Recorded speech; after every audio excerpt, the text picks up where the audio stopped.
On Lenox Avenue, on that famous thoroughfare, with their noses in the air, high hats and colored collars, white spats and $15, spending every dime for a wonderful time. If you're blue and you don't know where to go to, why don't you go where Harlem blitz, putting on the Ritz. A era do jazz, que havia começado em Nova Orleans, lançou novas e sofisticadas raízes no elegante gueto afro-americano. If you're blue and you don't know where to go to, why don't you go where Harlem blitz, putting on the Ritz. That's where each and every Lulu Belle goes, every Thursday evening with her swell beaux, rubbing elbows. Come with me and we'll attend their jubilee and see them spend their last 2 bits putting on the Ritz. A música mais empolgante da época chegava à casa dos americanos através de um novo meio de comunicação, o rádio, e seu ritmo ecoava alegremente pelo mundo.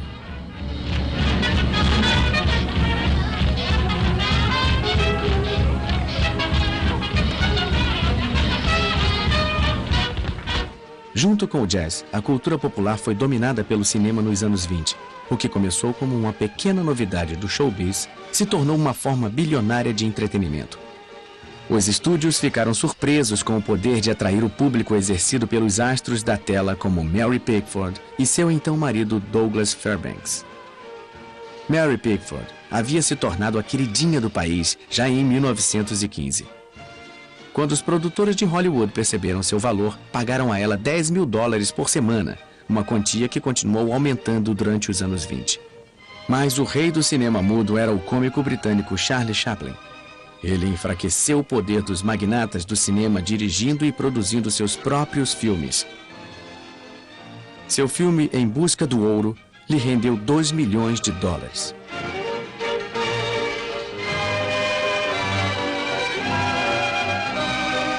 Rodolfo Valentino, o amante latino, conquistou os corações femininos como o Shake.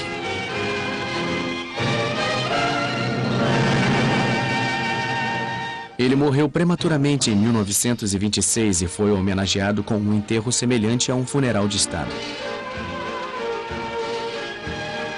Paula Negri, com quem dividia a cena, vestiu trajes de luto. Os jornais do mundo todo noticiaram que as ruas da cidade se encheram de mulheres chorosas. Hollywood se deu conta de que seu futuro estava nos astros. Até crianças de escola endeusavam os novos heróis do cinema. As fantasias preferidas eram de Charlie Chaplin ou Douglas Fairbanks, atores cujas vozes elas desconheciam. Mas isto estava prestes a mudar. Al Johnson foi o primeiro homem a quebrar a barreira do som.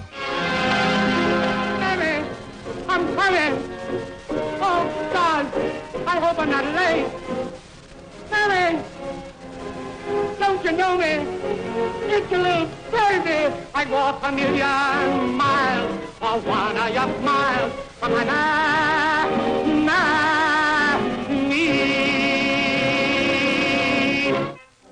O cinema falado foi lançado pelo maior astro de teatro vaudeville num filme chamado O Cantor de Jazz, cujo sucesso não durou apenas uma noite, como muitos haviam previsto. Um ano depois, 9 mil cinemas exibiam filmes falados.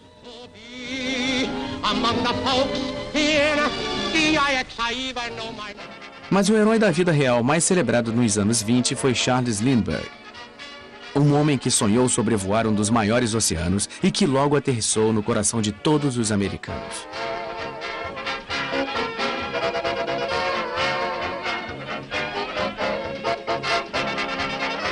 Ele decolou em Nova York na primavera de 1927 em um frágil monoplano chamado Spirit of St. Louis, na intenção de ser o primeiro aviador a sobrevoar sem escalas o Oceano Atlântico e receber um prêmio de $25 mil. Ele desapareceu por 33 horas e milhões de americanos seguiram seu progresso através do rádio e dos jornais. Quando alcançou a costa da Irlanda, ele foi avistado por fazendeiros e uma mensagem de rádio avisou ao mundo que Lindbergh ainda estava no ar. Lindbergh pousou em Paris em uma pista marcada por luzes que o deslumbraram. Sua fama súbita parecia simbolizar o espírito de uma era e seu galante exemplo abria as portas do mundo da aviação para incríveis maravilhas modernas.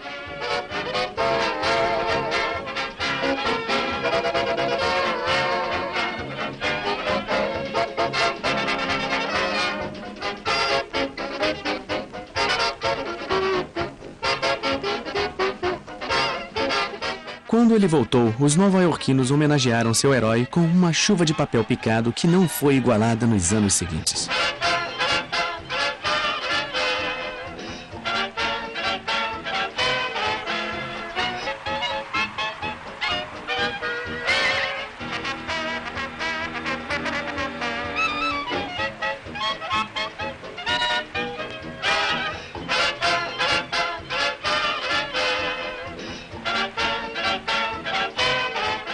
Ruth Elder, uma aviadora com aparência de estrela do cinema, sonhava repetir o feito de Lindbergh.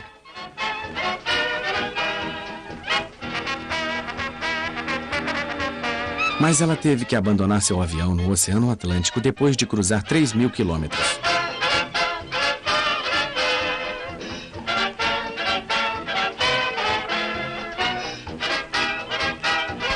Pilotos mulheres, as aviadoras, como eram chamadas, conquistaram seu espaço em um universo masculino e desafiavam os homens até as últimas consequências. No mesmo nível de celebridade de Lindbergh estava Babe Ruth, o jogador de beisebol mais dinâmico daqueles tempos. Ele era um sujeito grandão com pernas finas que melhorava a cada ano. Seu recorde de 60 home runs para os Yankees de Nova York no campeonato de 1927 continuou intacto por mais de 30 anos. Ele tinha um salário anual de $52 mil, 3 vezes mais que o seu rival mais próximo. Mas o maior desportista dos anos 20 em termos de público foi o boxeador Jack Dempsey. Ele protagonizou 2 lutas com o belo Gene Tunney. Eles eram chamados de O Belo e a Fera. Cada uma das lutas assistidas por um número inédito de pessoas gerou uma bilheteria milionária. Dempsey perdeu os 2 confrontos, mas como muitos americanos durante o boom dos anos 20, ele fez uma fortuna. Mas em uma década sedenta de novos heróis, ele foi visto como um derrotado e se aposentou em 1929. Talvez o gigante do esporte mais popular da década de 20, e ele era diferente dos outros, tenha sido Bob Jones, o gênio do golfe que nunca jogou por dinheiro. Ele continuou como um amador durante toda a sua brilhante carreira e não estava interessado na fama. Ele não parecia nem interessado em vitórias, mas vencia ano após ano nos Estados Unidos e na Inglaterra com uma tacada tão sublime como um passo de dança.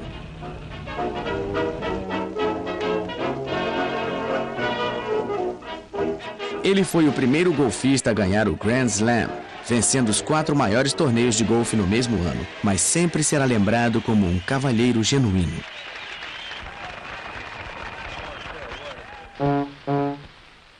Henry Ford foi o grande industrial da época, mas ele era bem-sucedido e frio demais para ser considerado um cavalheiro. Ele conheceu o aumento da concorrência com a General Motors e a Chrysler, e embora tivesse vendido 15 milhões de modelos T, as vendas estavam caindo em 1927. E o carro agora parecia antiquado. Só havia modelos pretos, mas logo as ruas foram invadidas por um novo automóvel. Henry Ford abalou a concorrência com uma versão repaginada do amado Ford Bigode, chamado Modelo A. Para isso, ele agiu como um tirano, pois dispensou 60 mil empregados por 60 dias sem salário, enquanto construía uma nova fábrica.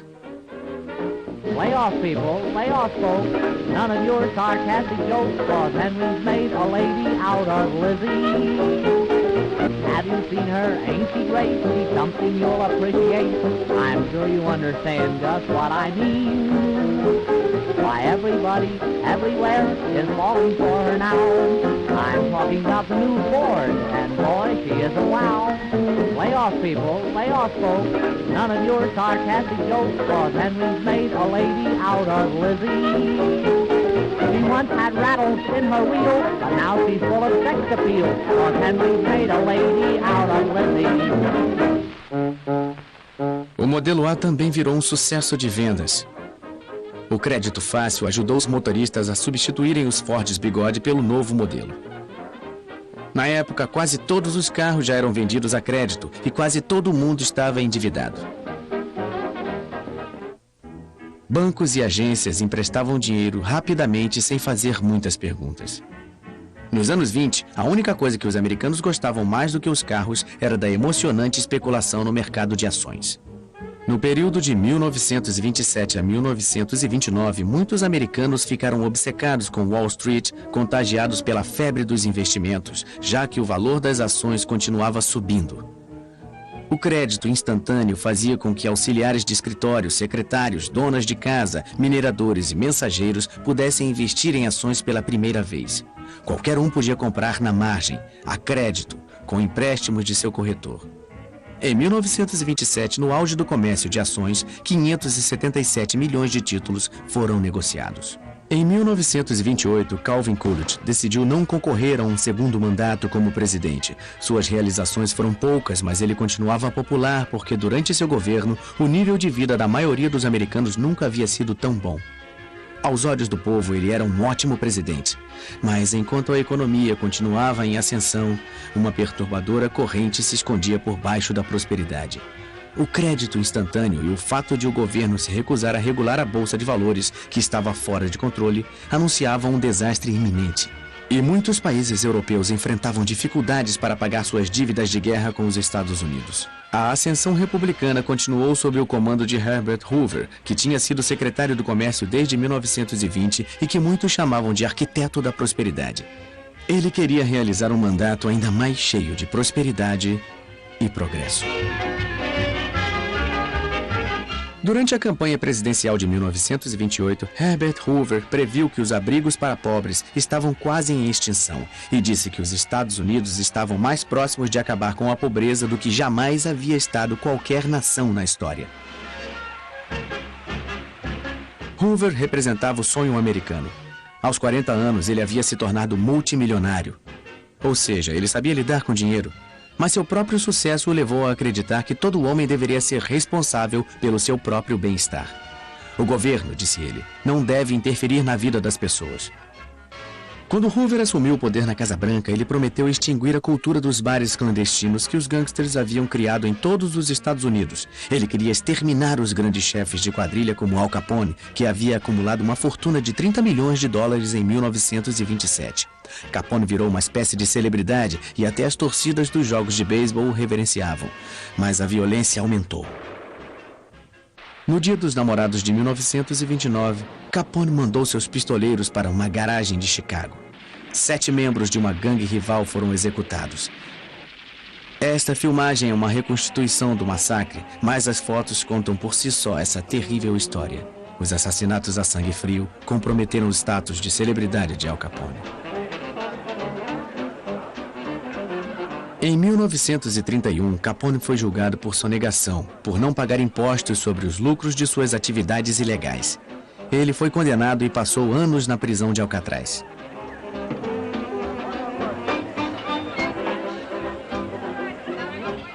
No último ano dessa década egocêntrica, quase todo mundo parecia estar buscando os holofotes da fama. E se você fosse uma garota bonita, sempre haveria uma chance de conquistar o estrelato como rainha da beleza.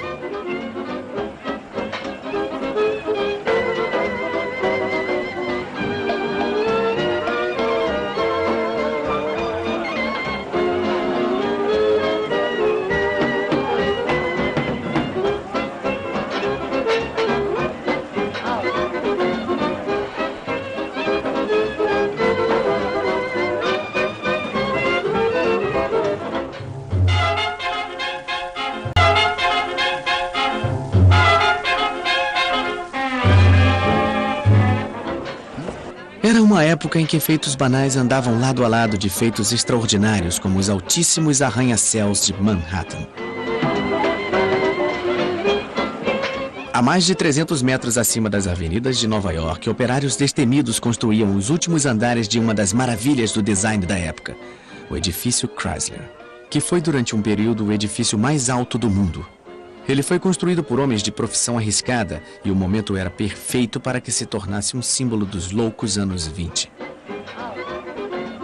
Mas lá embaixo, na arena comercial das bolsas de valores de Wall Street, especuladores continuavam a comprar ações com um fervor que se tornou uma característica da época. Parecia haver uma certeza cega de que nada daria errado. Mas numa quinta-feira, no dia 24 de outubro de 1929, sem aviso prévio, a bolha estourou. Todos tentaram vender as ações que tinham.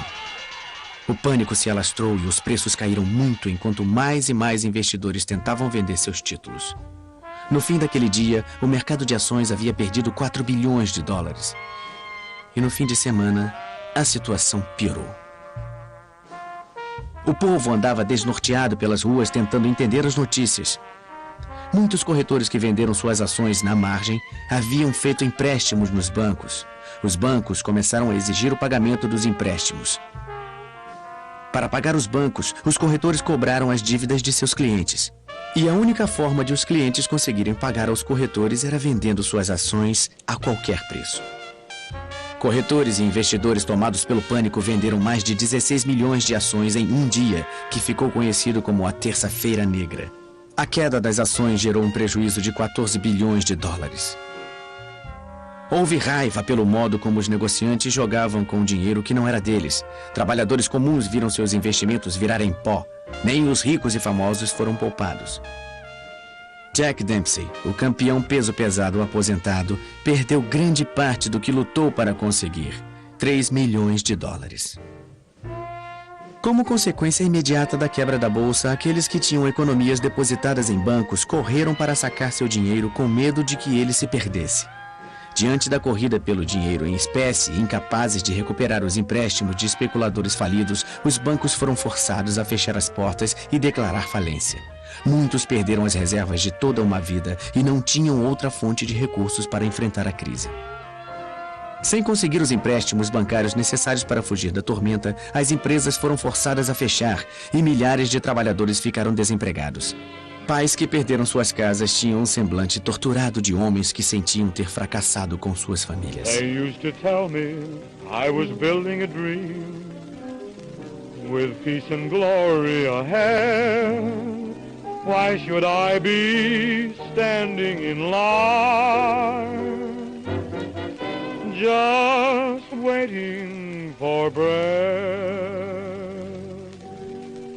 Once I built a tower up to the sun, brick and rivet and lime. Once I built a tower, now it's done. Brother, can you spare a dime? As reverberações do crash da bolsa se fizeram sentir em toda a economia mundial. Os bancos americanos que emprestaram dinheiro para a Europa para ajudar no processo do pós-guerra cobraram as dívidas numa tentativa de se manterem funcionando. A cobrança gerou uma crise financeira no exterior e os bancos americanos não conseguiram juntar o dinheiro necessário para sua própria recuperação. Como a miséria só aumentava, o presidente Hoover conclamou o homem mais rico dos Estados Unidos, John Rockefeller, o magnata do petróleo, na esperança de que suas palavras levantassem a autoconfiança abalada do país. These are days when many are discouraged. In the 93 years of my life, depressions have come and gone. Prosperity has always returned and will again. Hoover teimosamente insistiu que a maré ruim era temporária. Ele declarou em uma reunião oficial de negócios: os senhores chegaram 60 dias atrasados, a depressão terminou. A confiança do público no presidente diminuía. Ele então convocou um importante economista, o professor Babette, para aparecer com ele em um cinejornal. Mas não foi muito convincente. The country is very fortunate in having at the head of the nation at this time a mastermind such as President Herbert Hoover. Como a depressão se agravava, muitos cidadãos passaram a odiar Herbert Hoover. Aquele que havia sido o símbolo da prosperidade se tornou o bode expiatório do declínio econômico. Sua declaração de que ninguém estava passando fome e de que os desabrigados nunca haviam comido tão bem soaram cruéis e insensíveis. Sua aparente disposição em salvar empresas e bancos e deixar que os indivíduos se defendessem sozinhos parecia confirmar sua indiferença. Novos termos entraram para o vocabulário do povo: Hoover Steel, para a sopa servida aos pobres, e Hoovervilles para as favelas onde as pessoas se abrigavam em barracos improvisados.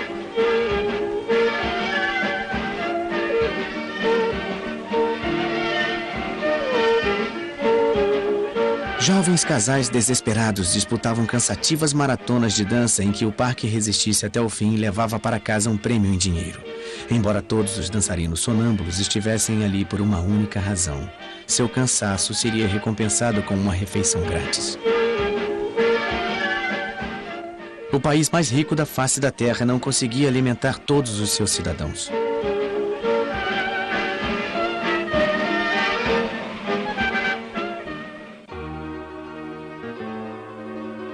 Apesar de tudo, algumas donas de casa em melhor situação se uniram para ajudar quem passava fome. Elas compravam uma certa quantidade de mantimentos e doavam para as famílias necessitadas uma porção que era distribuída por equipes de voluntários. Share a Meal, como era chamado o movimento, era um sistema arbitrário que não tinha o apoio do governo. O presidente achava que não precisava de ajuda e estava certo de que a recuperação ocorreria em breve. Para dizer isso, ele convocou o economista Roger Babson. Everything indicates that general business has turned the corner. I go further and say that 1931 should offer the greatest opportunities of any year for a generation. A previsão estava terrivelmente enganada. O clima era um mau sinal de que tempos piores estavam por vir.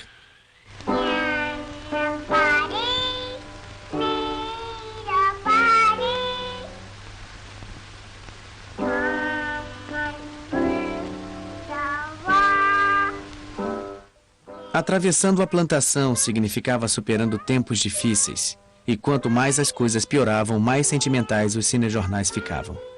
Era uma tentativa planejada de levantar os ânimos, e funcionou muito bem. A linda menininha seria seguida por belas coristas escalando as plataformas de petróleo que enriqueceram os Estados Unidos. A cultura popular teve um papel importante ao ajudar os Estados Unidos a superarem o trauma da depressão.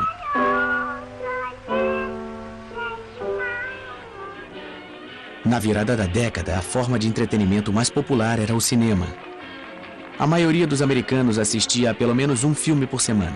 A bilheteria semanal chegava a 100 milhões de espectadores. Nos 5.000 filmes produzidos durante os anos da depressão, as plateias eram transportadas a um mundo onde as dificuldades financeiras eram praticamente desconhecidas. Os cinejornais também lembravam aos americanos que, por mais assustador que parecesse o futuro, nenhuma nação havia realizado tanto quanto os Estados Unidos. Apesar da depressão, a engenhosidade americana continuava a crescer. O Empire State Building se tornou o prédio mais alto e grandes navios transatlânticos continuavam a ser construídos. 75 miles from the Statue of Liberty. Como a lei seca havia proibido o uso de champanhe nos lançamentos, fazia-se um coquetel com a água de cada um dos 7 mares. To the right here we have the First Lady of the land, all ready to splash the bottle containing the waters of the 7 seas and the 2 canals against the prow of the President Hoover. Bottle are still hanging there in midair on the silk sword, the red, white and blue colors. Havia uma triste ironia em batizar o navio de Presidente Hoover, pois no momento de seu lançamento, a presidência de Hoover estava afundando, juntamente com a reputação de distintos economistas, cujos pronunciamentos rebuscados foram parodiados pelo humorista Robert Benchley. The depression is over. Better business conditions are just around the corner. And when I say just around the corner, I mean just around the corner. If you will look at this chart which I have here, you will see more what I mean. Our trade balance was 3.9.6.4, which naturally led to speculation in shorts. Under such circumstances, it is little wonder that people did not know whether they were coming or going. Very often they were doing both. As verdadeiras estatísticas contam sua história. Do auge da prosperidade em 1929 às profundezas da depressão em 1932, 9.000 bancos quebraram ou fecharam as portas. 100 mil empresas faliram. O produto interno bruto foi reduzido de 80 bilhões de dólares em 1929 à metade, 40 bilhões em 1932. O desemprego aumentou de 3,2% para 25%. Pelo menos 1 em cada 4 trabalhadores não tinha emprego. A violência cresceu nas cidades americanas. Grupos de cidadãos desempregados atacaram autoridades locais por falta de assistência do governo. A população fez manifestações contra o pagamento de aluguéis e passeatas contra a fome, mas foram os veteranos de guerra que protagonizaram o protesto mais violento da época. No verão de 1932, o Exército da Bonificação, um grupo desorganizado, formado por 15 mil desempregados veteranos da Primeira Guerra Mundial, foi para Washington reivindicar que suas bonificações, que seriam pagas em 1945, segundo o acordo original, fossem pagas imediatamente. Nós fomos heróis em 1917, mas agora somos vagabundos, disse amargamente um veterano. Quando a passeata voltou para o acampamento, o presidente Hoover convocou as tropas de choque lideradas pelo general Douglas MacArthur e pelo major Dwight Eisenhower para evacuar a área. O conflito que se iniciou deixou centenas de manifestantes feridos.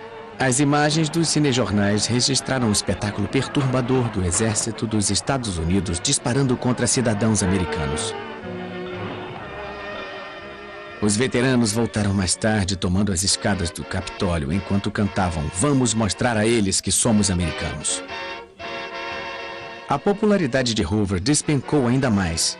No final de 1932, o eleitorado finalmente perdeu a confiança nele e elegeu com grande vantagem Franklin Delano Roosevelt. Chegavam ao fim 13 anos de domínio republicano. No dia 4 de março de 1933, Franklin Delano Roosevelt foi empossado presidente dos Estados Unidos. Roosevelt convenceu a população de que a depressão poderia ser vencida e deu ao público de todo o país um slogan memorável. Let me assert my firm belief that the only thing we have to fear is fear itself. There must be a strict supervision of all banking and credits and investments. There must be an end to speculation with other people's money. O primeiro ato do novo presidente foi tomar as rédeas do sistema bancário, que estava fora de controle. Ele fechou todos os bancos do país por 4 dias para que fosse realizada a análise de suas contas. Só puderam retornar suas atividades os bancos que tinham gerenciado corretamente suas contas e dispunham de suficiente dinheiro em espécie.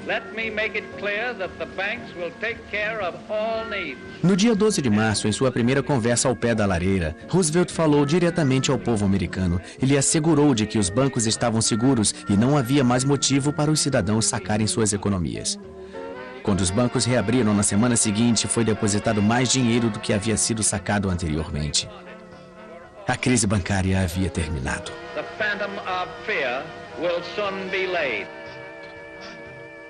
Roosevelt assinou então a lei que pôs fim à lei seca. Em todos os estados americanos, a nobre experiência havia sido um óbvio fracasso. A proibição deu origem a uma criminalidade exacerbada e fez com que mais da metade dos americanos se habituasse a desrespeitar a lei.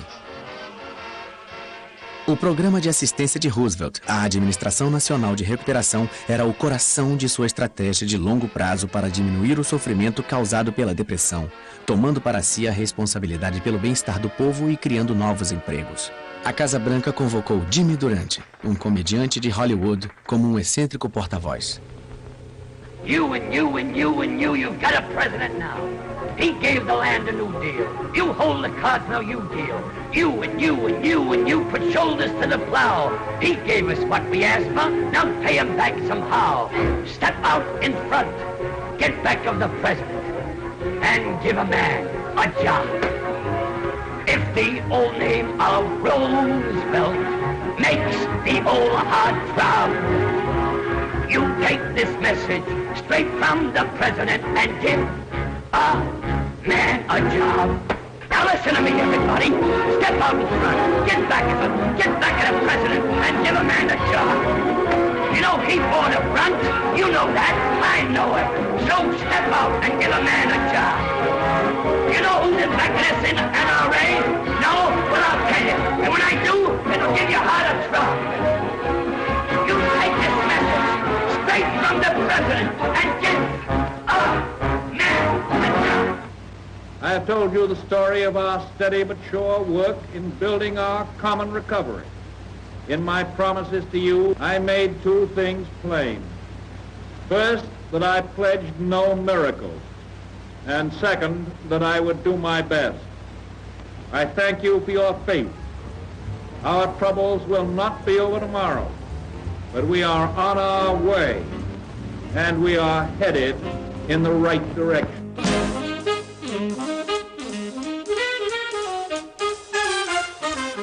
Franklin Roosevelt não encontrou uma solução imediata para a Grande Depressão, mas com a força de sua personalidade, ele trouxe esperança e estabilidade para os angustiados Estados Unidos.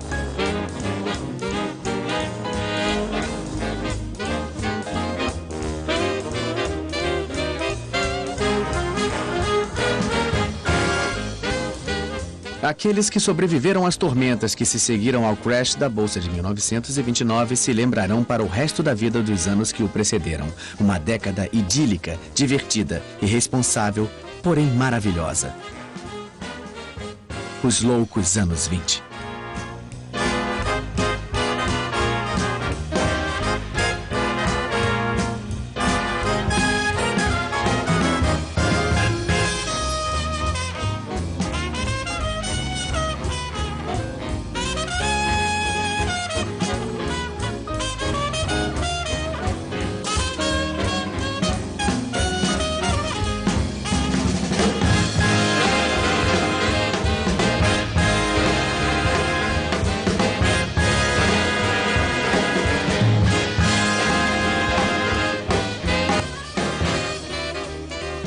Versão brasileira, Bravo Studios. Distribuição, Sinapse.